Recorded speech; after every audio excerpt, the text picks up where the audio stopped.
you're fine. We're gonna start. So. Yeah. One of the coordinators.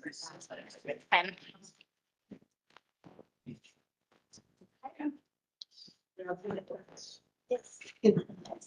Hi Ben, how are you doing? It's to be in person.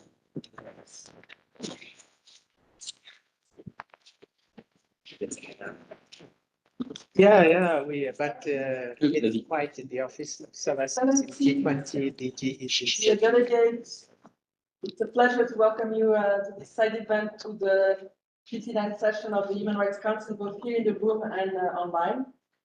We would like to start by thanking our justice to have proposed this timely side event on just transition and human rights and the importance of reducing our dependence on new mineral resource extraction.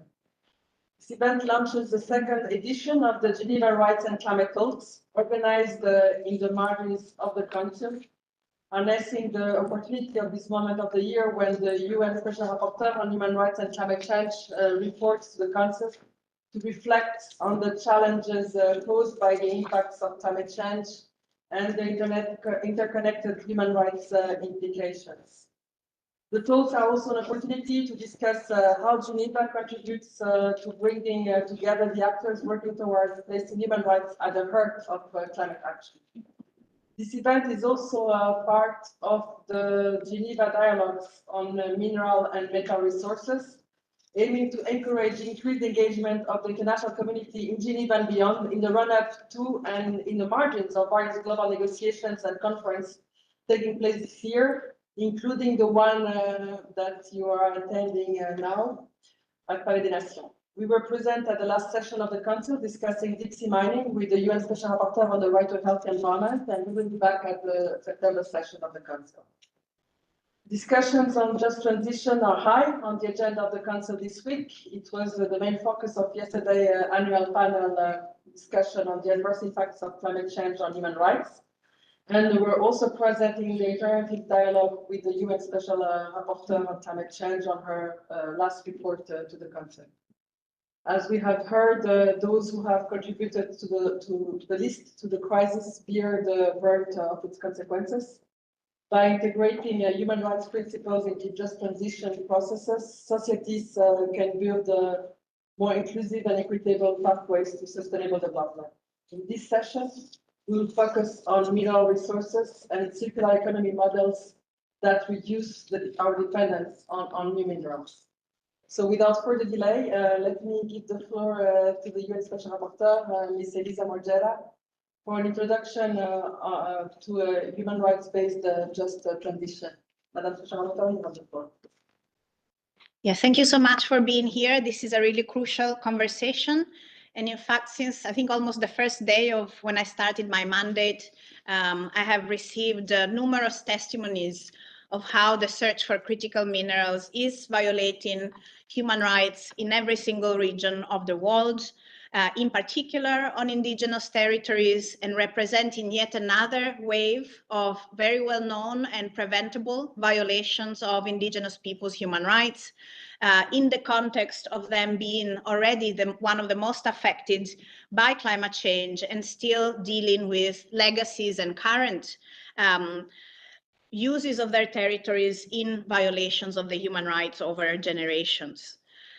It's crucial also to see a trend, and I think this will also come in the, be explored more in the next reports to the General Assembly that both myself, but also the UN Special Rapporteur on the human right to a healthy environment is working on in relation of environmental impact assessments, that there's a trend around lowering or exempting critical mineral projects from usual environmental regulation.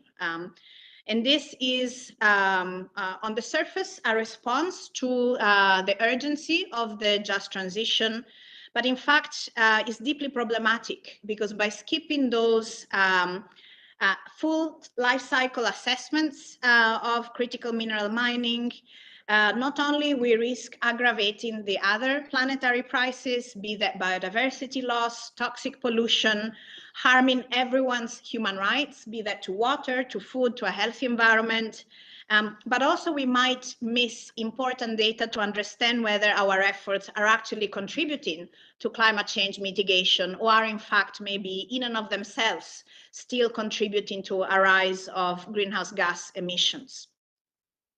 And unfortunately, I've also been very troubled about how the understanding of how indigenous peoples' human rights are very much on the front line in the context of the search for critical minerals is often seen misleadingly in opposition with the protection of human rights or maybe other sectors of society in the context of climate change, as opposed to recognizing that the protection of indigenous peoples' human rights is ultimately to the benefit of everyone's human right to a healthy environment.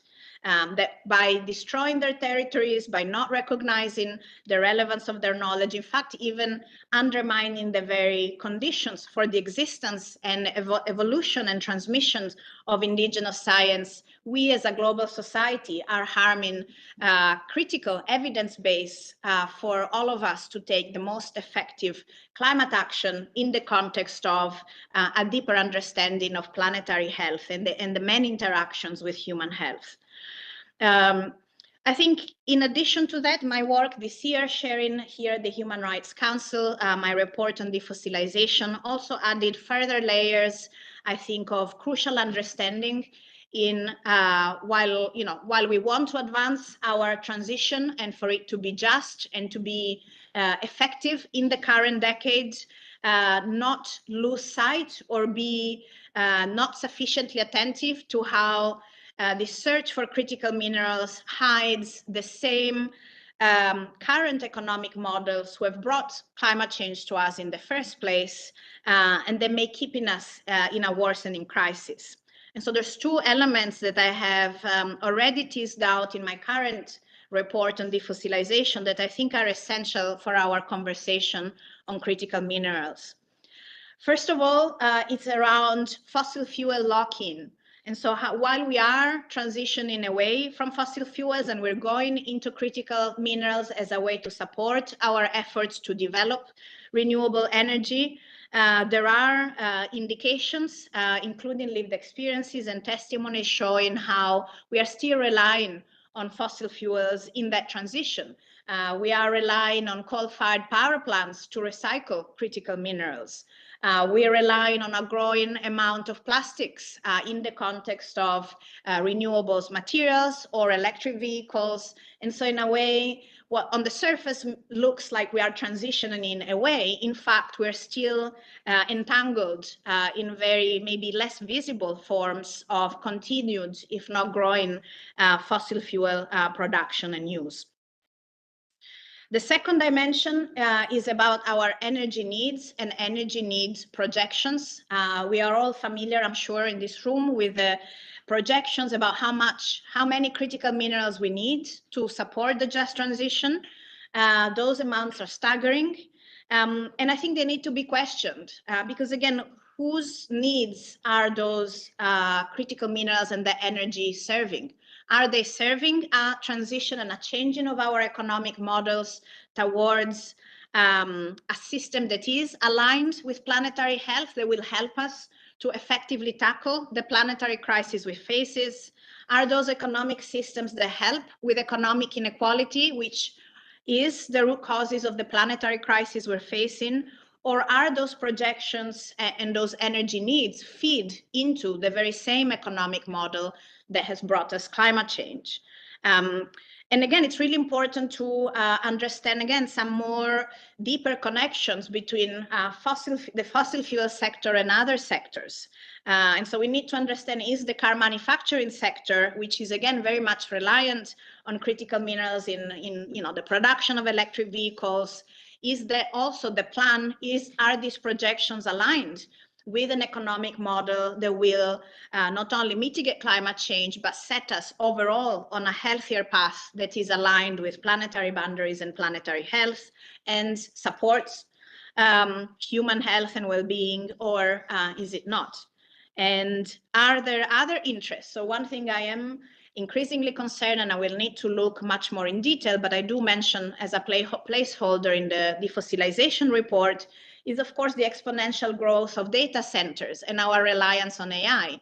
We are understanding more and more the incredible energy footprint and water footprint of AI and data centers. And while on the one hand, we are all interested in understanding if and how AI can support us in our realization of different sustainable development goals, in the protection of human rights, I don't think we have a clear sense of whether the current and expected growth of AI and data centers is fully aligned and fully responsive to those positive contributions of that sector to human well-being, or whether that may actually also contribute to the furthering of our current economically inequitable models, and again, maybe supporting the fossil fuel industry as well. And there's an indication in my report to the Human Rights Council around evidence showing how AI-generated advertising is contributing to disinformation on climate change and on the role of fossil fuels in that context. So there are very intricate relations that need to be understood and they need to be brought to light from a scientific perspective, from an economic analysis perspective, for us to make sure that we are on a path to an effective transition, to a fair transition, and in fact to a transformation of our economic models that can lead us towards a safer climate, towards a more respectful relationship with the web of life that keeps us on this planet. So I'll stop there for now and look forward to the conversation. Thank you very much, Mrs. Special Rapporteur, and thank you for the report you presented yesterday morning, and thank you for setting the stage here very clearly. Indeed, it was our line of thought in organizing this side event, is that for a transition to be a real one, a true one, it has to be just, and I think you just provided us all the arguments for that. And probably that means also that there is a specific responsibility of the Human Rights Council to look and monitor and make sure that precisely there is a transition, which means that there is a just transition. Otherwise, it's a shift, it's not a transition, and that makes a huge difference. Now, in this journey on this question of the just transition, some work has already started to be done. There will be the discussion at the next UN GA, and of course, this is an issue that will come up very, very strongly at the next COP on climate in Belém. In this perspective, the Office of the High Commissioner has developed already a number of activities and reports and some work. So I'm very pleased to give the floor now to Mr. Benjamin Schachter, who is the coordinator of the Environment and Climate Change team at the UN Office of the High Commissioner for Human Rights here in Geneva. And so, Ben, the floor is yours for just 5 minutes. Thank you very much, and welcome everybody. So I'm going to start with Human Rights Council mandated work. I think it's quite important to flag that the last Human Rights Council resolution on climate change, resolution 56/8, had a specific focus on just transition. And pursuant to this resolution, OHCHR organized a panel discussion, which included a couple of the panelists before you today, and took place yesterday at the Human Rights Council on human rights, just transition, and climate change. We are also in the process of finalizing a Secretary General report on human rights, climate change, and just transition, which will be submitted to the September-October session of the Human Rights Council, and followed by an interactive dialogue at the Council with respect to the subject matter of that. So the Council has taken an active interest in human rights and just transition, and so have we, because they're incredibly interlinked, and we can't have a just transition without human rights. And the starting point is to really think about how do we conceptualize a just transition, something that should be understood comprehensively as a transition towards environmentally sustainable economies and societies for all, that is fair, equitable, and inclusive, creates decent work opportunities, reduces inequality and poverty, and enhances and upholds all human rights, including the rights to development, a clean, healthy, and sustainable environment. This concept is something that originated with labor unions and has evolved over time into an integrated justice framework encompassing all countries and sectors, national and international dimensions, formal and informal economies, and various transformational measures, including measures across mitigation, adaptation, and loss and damage in the climate context. But it's really important to think of just transition as broader than just the climate context, because we need to transition away from all of the environmentally destructive, socially destructive activities that are part of our current economic paradigm towards sustainable ones. And the ILO has emphasized, and you'll hear from Mustafa, I'm sure, quite a lot about this, but the goals and the commitments of the Paris Agreement, and as appropriate, other international environmental agreements are integral to a just transition. The office has been part of what's called a technical advisory group supporting the development of the Secretary General's Critical Energy Transition Minerals Initiative. So there was an expert panel that issued key principles related to the critical energy transition. And its very first principle states that human rights must be at the core of all mineral value chains. So I think that's quite important and indicative of the importance by which this issue is addressed across the system. OHCHR and ILO have developed key messages on a just transition and human rights, which articulate a vision for a whole of society transformation, embracing social dialogue and human rights, including equality and non-discrimination as core tenets in the environmental and economic spheres. And I'll just say a few words about some of those elements and what they imply for policies broadly, and of course then, more narrowly applicable clearly to the critical energy transition mineral space. National policies should prioritize the protection of the rights of those affected by transition minerals, and mechanisms for environmental and human rights impact assessments are critical. As recognized by the UN Guiding Principles on Business and Human Rights, all business actors, including in the extractive sector, should avoid infringing on human rights and address adverse human rights impacts with which they are involved. National level policies must ensure the rights of indigenous peoples, as per the UN Declaration on the Rights of Indigenous Peoples, including free, prior, and informed consent, and their rights to land and territories and resources. States should develop policies to equitably reduce unsustainable consumption and production. Effective planning for a just transition hinges on a robust social dialogue, transparent planning, and meaningful stakeholder engagement.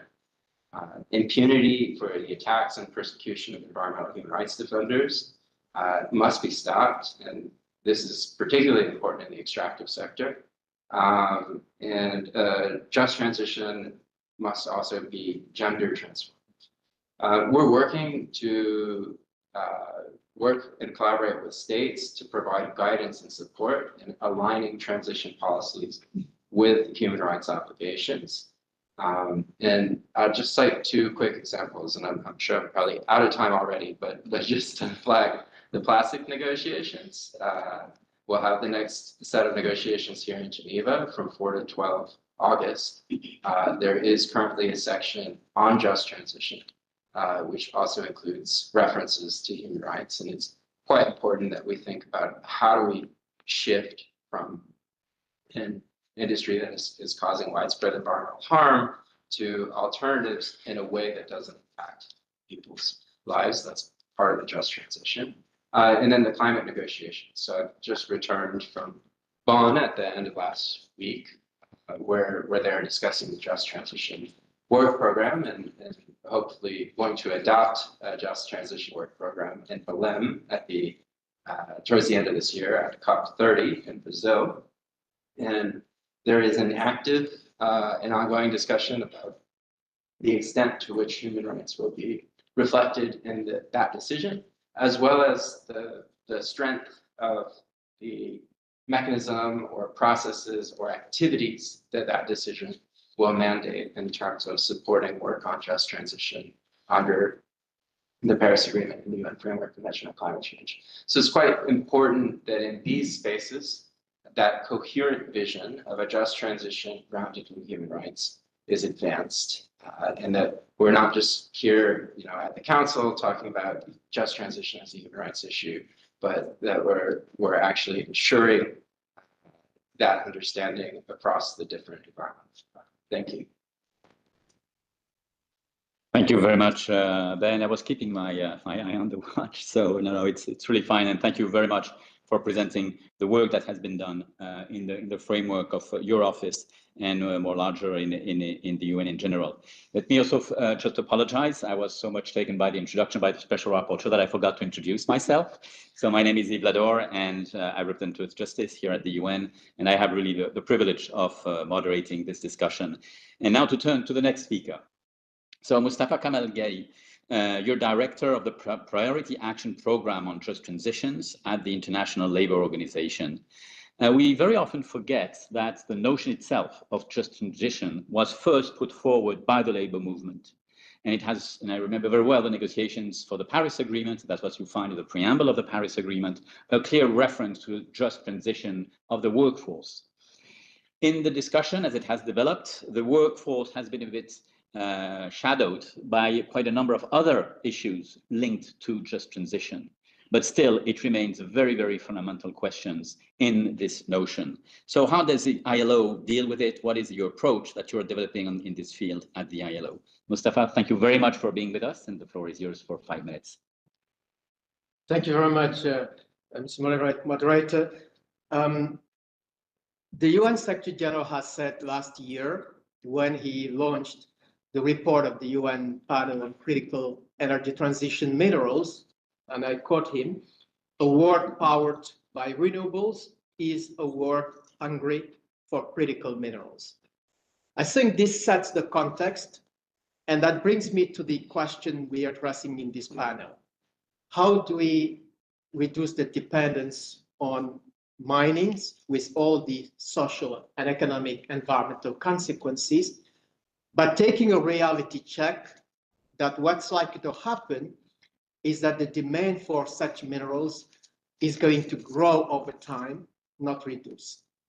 Now, if we place ourselves in that context, to me, one first fundamental question is, how do we ensure that exploitation of energy transition minerals happens in the context of an international regulatory framework?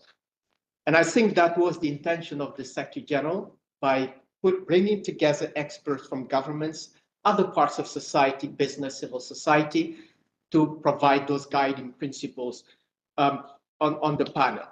So how do we ensure that economic exploitation and development happens under regulatory frameworks? Because if that's not the case, it will happen through bilateral channels which get out of international regulatory frameworks. So there are many of those principles, but I just want to bring them down to 3, which are all also relevant for the work we do at the International Labour Office on the agenda on decent work and social justice, and in doing so, working very closely with the Office of the High Commission, of the Office of the Commission on Human Rights. So the first is the normative agenda. How do we ensure that what happens in exploration respects human rights and respects international labor standards? The second is the element of local content and development.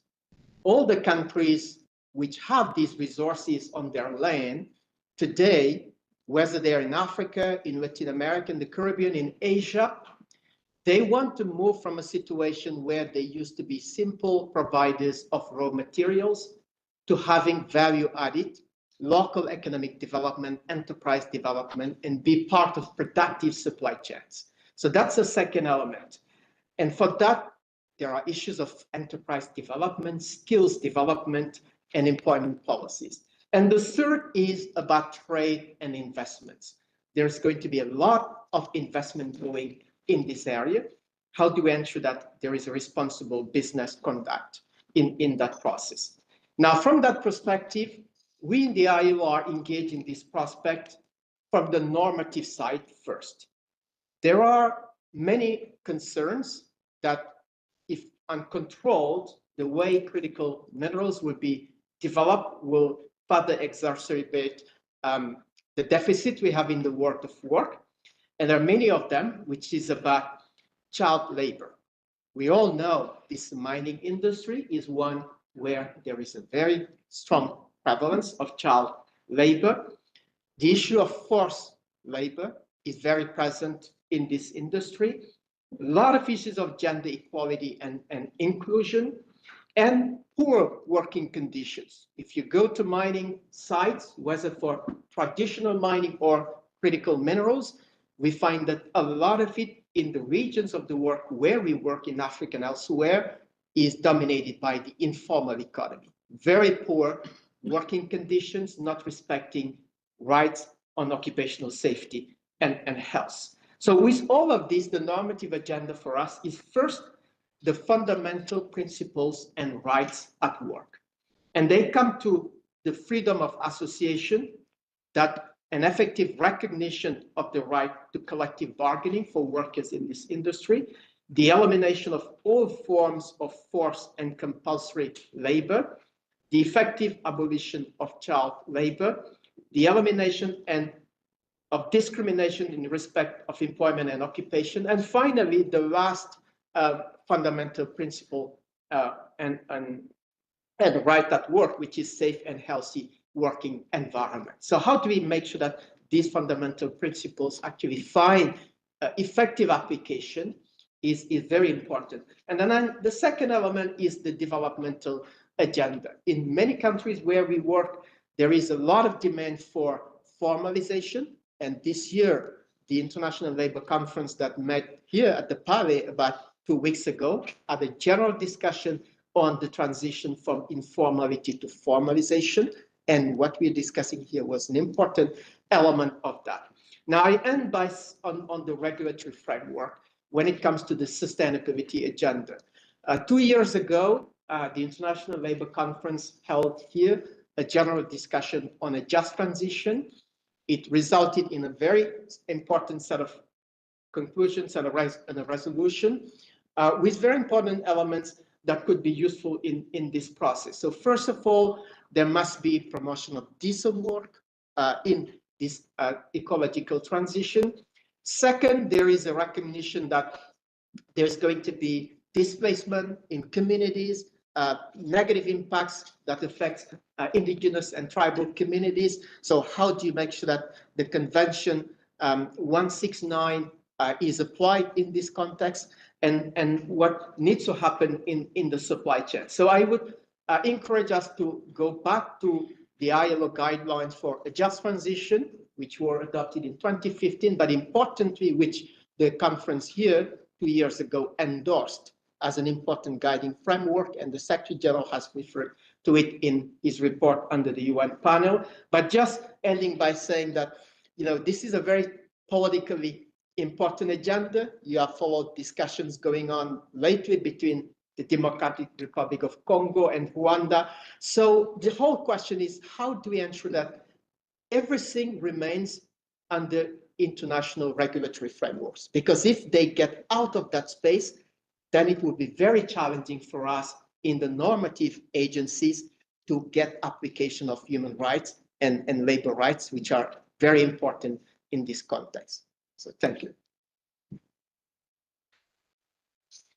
Thank you very much, Mustafa, for reminding us the work that has already been done by the ILO in this field. And indeed, it is a pioneering work. But also, for example, of highlighting the fact that such a transition can also be for a number of states, a transition to move from just resource providers to more active and fully active economic actors at the international level. So definitely that is part of the agenda of having a just transition. And this brings me to our next speaker, Bruna Campos. You are the no, you're the senior campaigner of offshore oil and gas at the Center for International Environmental Law. Thank you very much, Bruna, for being with us. Everybody knows the work which is done by Ciel in this field. precisely after what we just heard from Mustafa, how do you see on your side the contribution and also the way to deal with the economic actors and the responsibility of states in this regard? Bruna, thank you for being with us, and the floor is yours for the coming 5 minutes. Thank you very much for having me and for being able to give sales input. So obviously I work on offshore oil and gas. So I'm coming in from a very specific and on the energy sector focus. But I just want to highlight that just transition as a concept doesn't just address the energy sector, and it encompasses all transition encompasses all forms of sectors of the economy.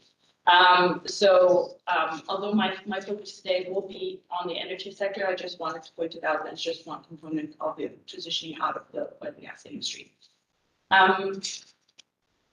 Sorry, I have to do like 2 different screens.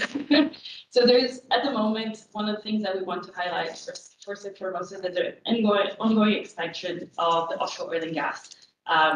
It's not that at the moment with the transition that we're stopping oil and gas. It's actually still expanding, especially offshore on the ocean. And it's also especially in Africa and Latin America and Southeast Asia. And this often impacts fragile marine ecosystems where communities are really dependent on a healthy ocean. And the communities that are affected by offshore oil and gas include fisherfolk and indigenous people are already facing disproportionate harm. And so as a first step to the transition, to a just transition, is to actually phase out fossil fuels. And any just transition will start by addressing existing human rights violations in the areas where fossil fuel has already been extracted from. Secondly, is that we don't want to replace the current extractive model with just another. The fossil economy was already built on colonial exploitative and unequal systems of extractions. And if we simply replace oil and gas with large-scale mining for transitional minerals without actually changing the logic of extraction, we just risk the same cycles of what's happened already with the oil and gas industry, which is land grabbing, violence against indigenous people, environmental destruction, and the displacement of the lost livelihoods. And I know that Elise has already mentioned that. But also fossil projects have treated frontline communities as expendable and leaving behind polluted lands, poisoned waters, and broken economies. And we just don't want to repeat the same thing. So today, many transition minerals are being extracted in the global south, and they serve the consumption of the global north. So a just transition requires a good distribution of power and wealth, and ensuring benefits flow to local and people, and not just global markets or investors. So I just want to do a little bit of a focus at the moment on deep sea mining, because I think it has been mentioned, and also because I work on offshore oil and gas, I work with the ocean. I just want to highlight that extracting from the seabed is not new. The oil and gas industry has been doing it for a very long time. And it has also been exporting the deep sea with a lot of consequences. They usually say out of sight, out of mind, and this led us to the situation, as you see the picture, which is the Deepwater Horizon, which was a well-known blowout, which caused a severe impact on the ecosystem and those people who were dependent on it. And still today, it's more than a decade after it's happened, you have coral reefs that are not actually able to recover. So in a sense, extracting mineral resources for the transition, just like extracting for oil and gas in the deep sea, can have significant consequences on the food web, which in turn impact indigenous peoples, their right to food and the right to cultural traditions. And this also impacts other coastal communities whose livelihoods are dependent on an intact food web. This is especially important, and as you see in the picture, it's the case when you have sediment plumes, and both on the seabed when extraction takes place, but also when sediment discharges from ships. As we already know, the ocean is already extremely degraded. ICVS and IPCC have told us, or have already written many reports about it. So exploiting the seabed, so it's exploiting the deep sea for minerals is not just going to, it's not going to solve our problems, and it just adds another human pressure on the ocean. So I just wanted to put a bit of focus on deep sea mining because it has had a lot of conversation and what kind of impact it can have on the ocean. And I'm not going to talk about it in the next few slides, but I just wanted to highlight it if anyone has questions.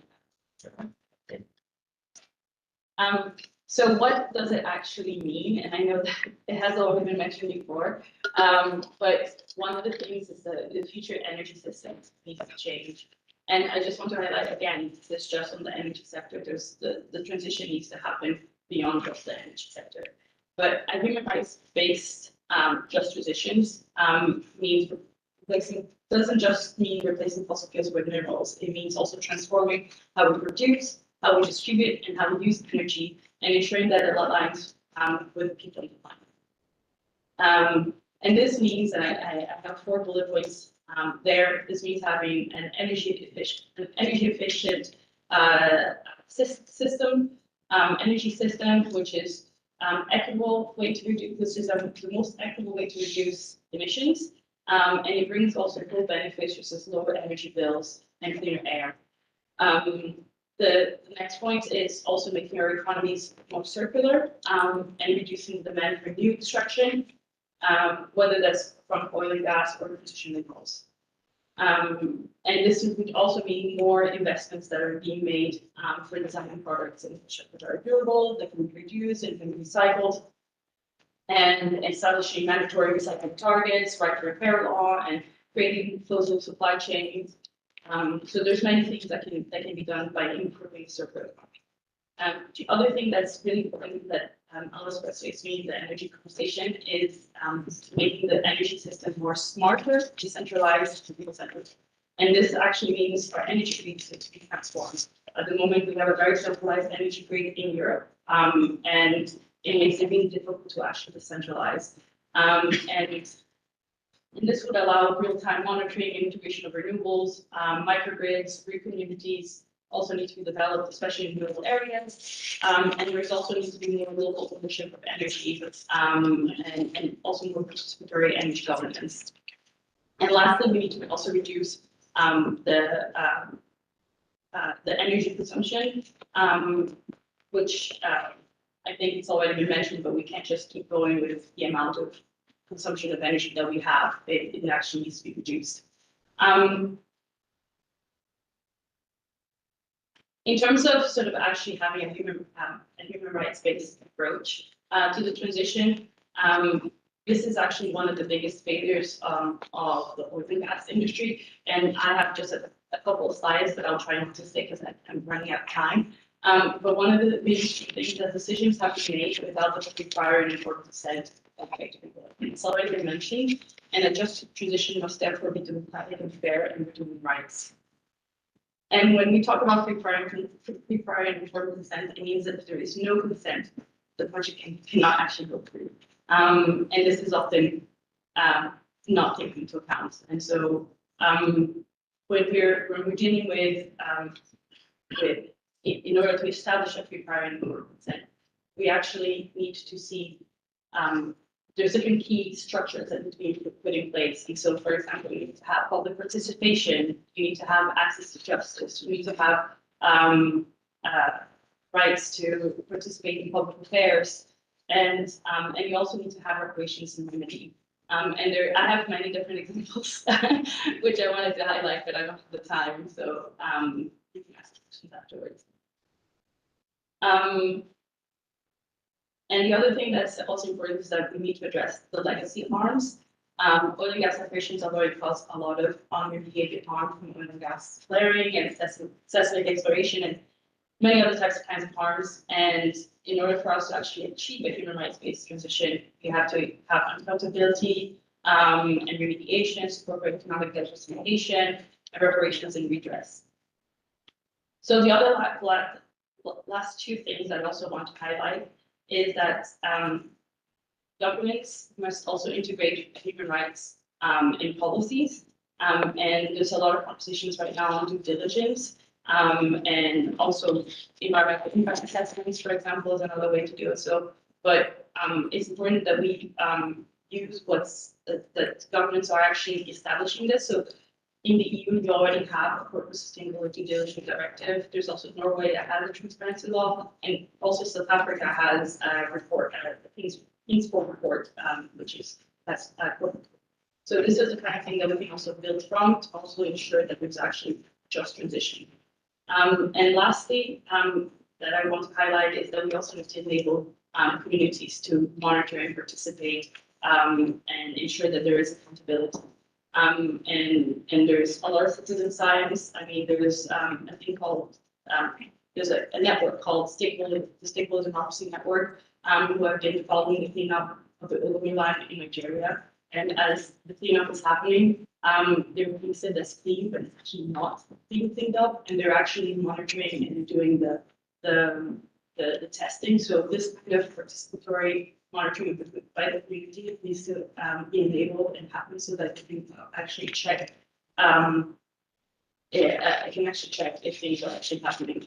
So a truly just transition must be rooted in dignity, and it means repairing the harm that has already been made, preventing future violations, and ensuring that the most affected are the center of decision making. So if you are to transition from fossil fuels, the transition away from it must not be a repeat of the same mistakes.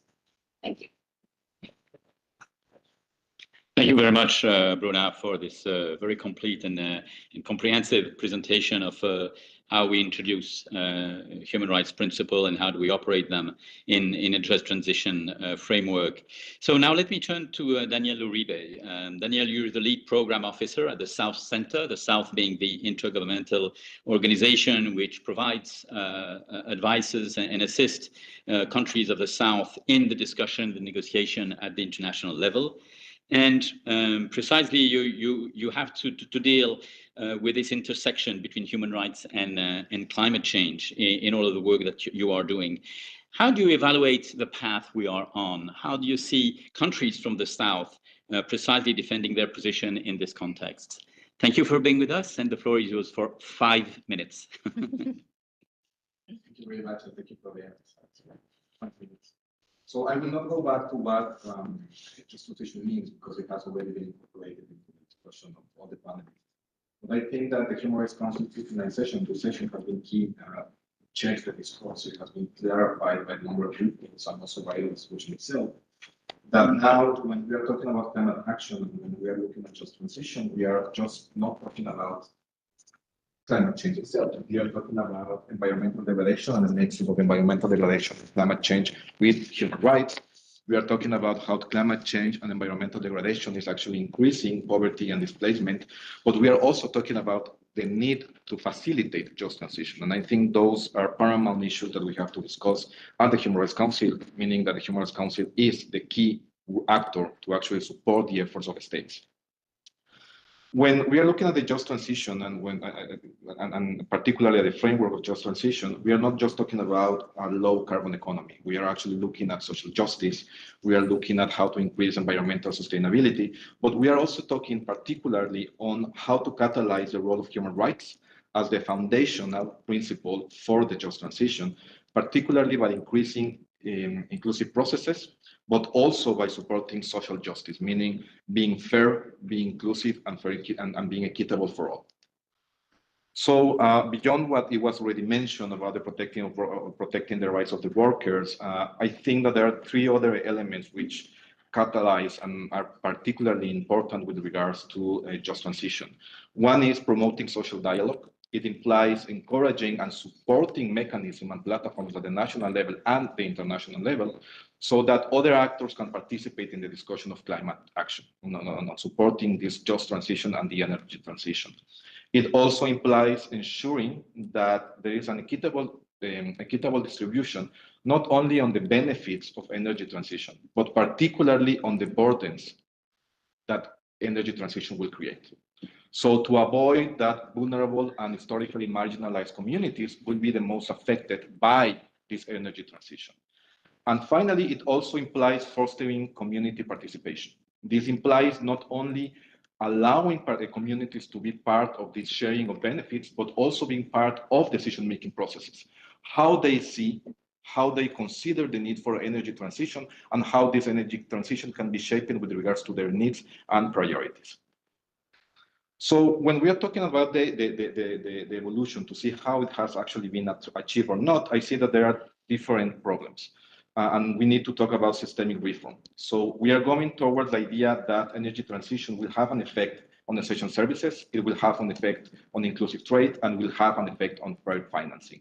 So I would like to focus on two particular burdens that they create. One is with respect to climate finance and the deficit of climate finance. On the one hand, we have the issue of certain social rights being compromised because the states require money, require resources to actually achieve certain objectives at the climate agenda. But at the same time, that money will have to come from other kinds of social services that have to be covered as well. So there is one issue there. For doing that, normally states will require to have debt. The issue with debt at the current element and the finance of climate is that this kind of finance of climate finance is coming from debt loans and not actually grants. The idea of having more and more loans to cover the climate agenda actually creates something which is called the climate debt trap, which implies that the states, in order to fulfill their obligations at the climate agenda, will have to incur more and more and more on debt that at the same time will have an impact on protecting certain social rights, certain social imperatives. So that is one of the levels that we have to consider at one of the structural deficiencies that we have. The other one is that there is asymmetry in financing mechanisms. While there is a lot of investment going towards certain kind of services, there is no sufficient investment into counteracting the social cost of energy transition. So there is a need to actually balance that kind of approach. There was also a mention that energy transition will require a lot of investment. There is an important investment that has to be done, but as mentioned by the special rapporteur, there is also one of the elements which is a high risk. That high risk is that for getting that investment, for promoting this kind of investment in certain cases, you will trigger a lower standard or a lower regulatory setting. That lower regulatory setting will create in certain cases an idea of rights for investors. And in this element, we encompass the issue of ISDS, the investor-state dispute settlement mechanisms that have been used in a number of times and is still affecting developing countries in particular with regards to climate action. The ISDS system currently not only limits state sovereignty, but it also encompasses or limits regulatory autonomy. States have to consider twice the possibility of establishing certain regulatory measures to achieve climate action, but also human rights, in order to avoid the possibility of foreign investors to start a process, an ISDS mechanism process against developing countries in particular. So there is a need to balance the idea of corporate profitability with regards to climate action and the necessary regulatory autonomy that the states have. All of these barriers actually creates certain cases of human rights obligations to the states. The states are, in one way or another, put in the difficult stand of being between the wall and a hard place, or the rock and a hard place, with regards to what kind of obligations they have to respect. Human rights obligations on the one hand, or other kind of obligations established in international investment agreements and trade agreements, because that implies a huge cost for the state, a huge cost that at the end will come from the budget that they will need to support climate action and support other kind of developing of human rights mechanisms. I know I'm a little bit up. Nevertheless, there is also an issue of endogenous implementation. So what is happening is that developing countries more and more are taking certain steps at front for allowing just transition. I will give just 3 examples, and then I will finish my statement today. One is the South Africa's transition framework, which is actually mapping all of the coal phase-out mechanisms that they are implementing, and also establishing dialogue with the communities that have been affected by this kind of coal phase-out, at the same time establishing mechanisms to increase a transition, not only from energy, but also from labor. There is also the India Suyamitra program, which is building skills, particularly solar skills, in the workforce, so that they can have a safety net when the transition actually comes to place. And Colombia has established something which is called energy communities, which is a mechanism by which the communities can create energy by themselves in their mechanism of development processes. So the idea is that they can empower local renewable energy generation by establishing mechanisms inside the proper community.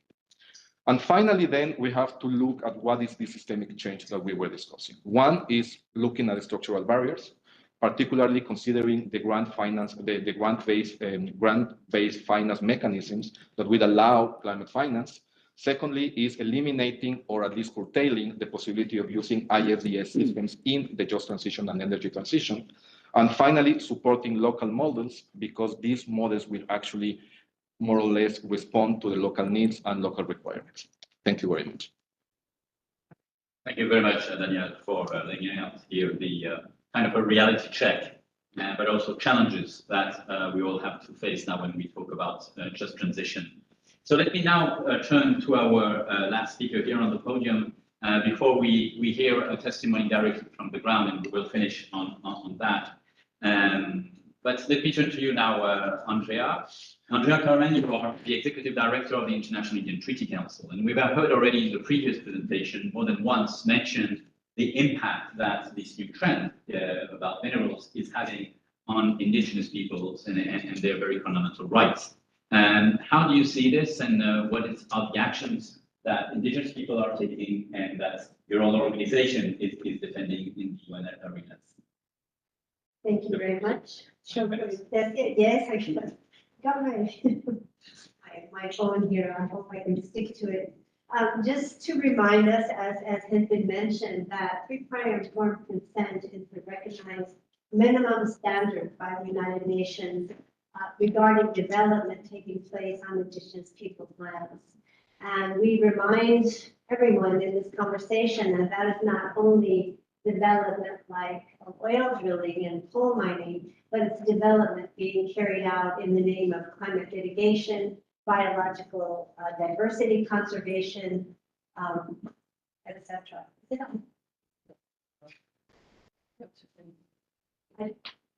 Okay, thank you. Technical difficulties. I don't need to read you paragraph 2 of Article 32 of the UN Declaration, which affirms this right and calls it a state obligation. State shall ensure. Because I know you all have your pocket copy of the UN Declaration on Rights of Indigenous Peoples by your bedside or in your purse, so you can refer to it. But it does affirm that right. And of course, this is a picture of a protest against lithium mining by indigenous peoples in the Lithium Triangle in Argentina, where this right has been utterly not implemented. I went the wrong way. Okay, I got it upside down.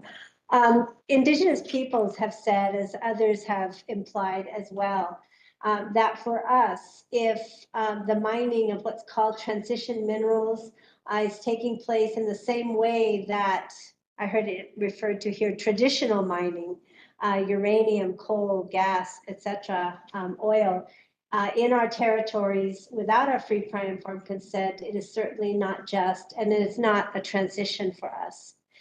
This is a so-called exploratory lithium mine in our desert territories in Sonora, Mexico, part of something called Plan Sonora that I talked about in the panel yesterday, that indigenous peoples, not just the Yaqui nation, my nation, is opposing, but also today, the Opata indigenous peoples, the Panapachi, are actually being forcibly relocated off of their lands to build railroads to anticipate bringing the processed lithium across the border to the United States. And this project was announced as climate mitigation by US and Mexico together at COP28 in Dubai.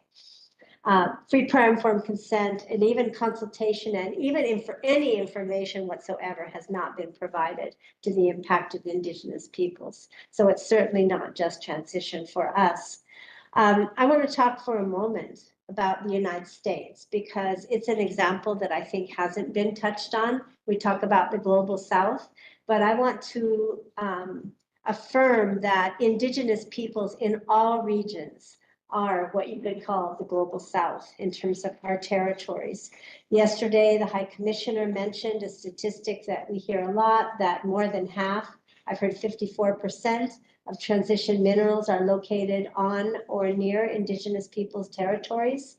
And that doesn't count those indigenous peoples that are not recognized as indigenous peoples by the state party they live in, or those that don't have a demarcated or recognized land tenure in territories. But in the United States, there's a process now that may be being carried out in other states to fast track transition mineral projects under the name national security. And this includes, for example, the Thacker Pass lithium mine in Nevada that usually takes years to go through a permitting process. It went through in 1 year. And this was endorsed not just by the current administration, I won't say the name in this room, but the previous administration as well. This is a picture of a sign that the indigenous peoples put up, Life Over Lithium, in Nevada. And besides or despite their protests and even going to court along with environmentalists, their protests were overrode. So we're not just talking about a failure of consent. We're talking about pushing projects through in the face of overt opposition. And I said yesterday when I spoke that a similar mine in Nevada uses 4 billion gallons of groundwater a year. This is another example that we haven't talked about yet is the United States intent and a global intent, I noticed at COP29, to ramp up nuclear power, uranium mining, etc. This is one of 500 abandoned sites, contaminated sites on the Navajo reservation, and they want to reactivate it as green, low carbon energy. And just to end, I want to mention the lithium triangle. We've heard from indigenous leaders there, Mapuche in Argentina, in Chile, and Bolivia, that there is no clean groundwater left because of the lithium mining there. None, it's gone. And even the lithium mines are starting to talk about pulling out for lack of water. What about the indigenous peoples that can't survive without the water there? Are they going to be left with? So with that, I'll conclude, and thank you very much. Thank you very much, Carmen. And I talked about a reality check before. This is quite a big one.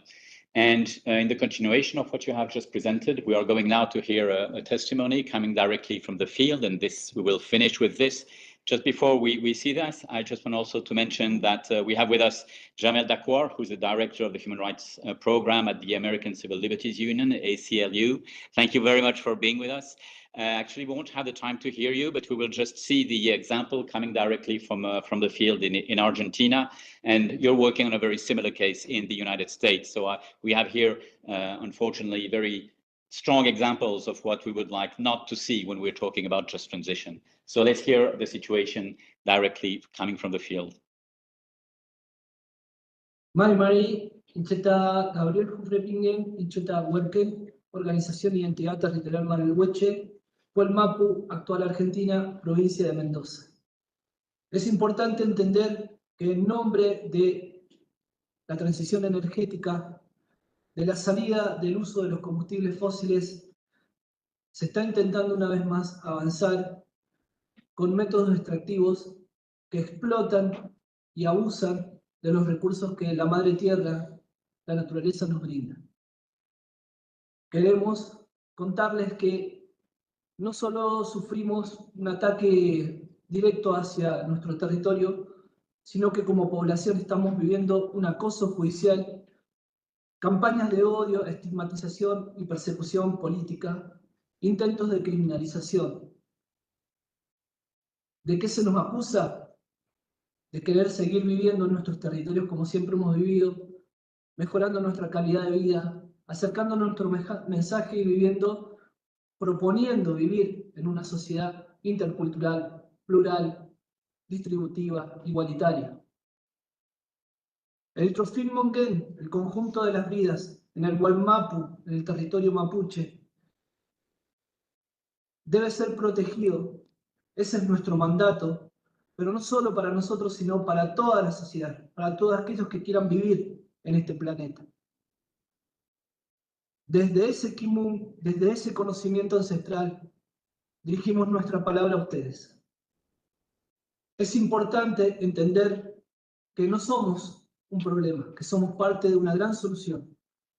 Por esto, aprovechamos esta oportunidad para enviarles este mensaje, para pedirles la toma de conciencia y el acompañamiento sobre la situación extrema que está viviendo el planeta y que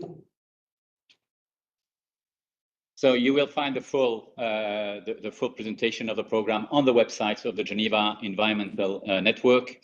And as you see now, the next event is coming in. So please join me in applauding the information we have received from the panelists. And may I encourage that all the different discussions following this are done outside, so the next event can directly take up. Thank you very much. Yeah, now it's very tight. It is.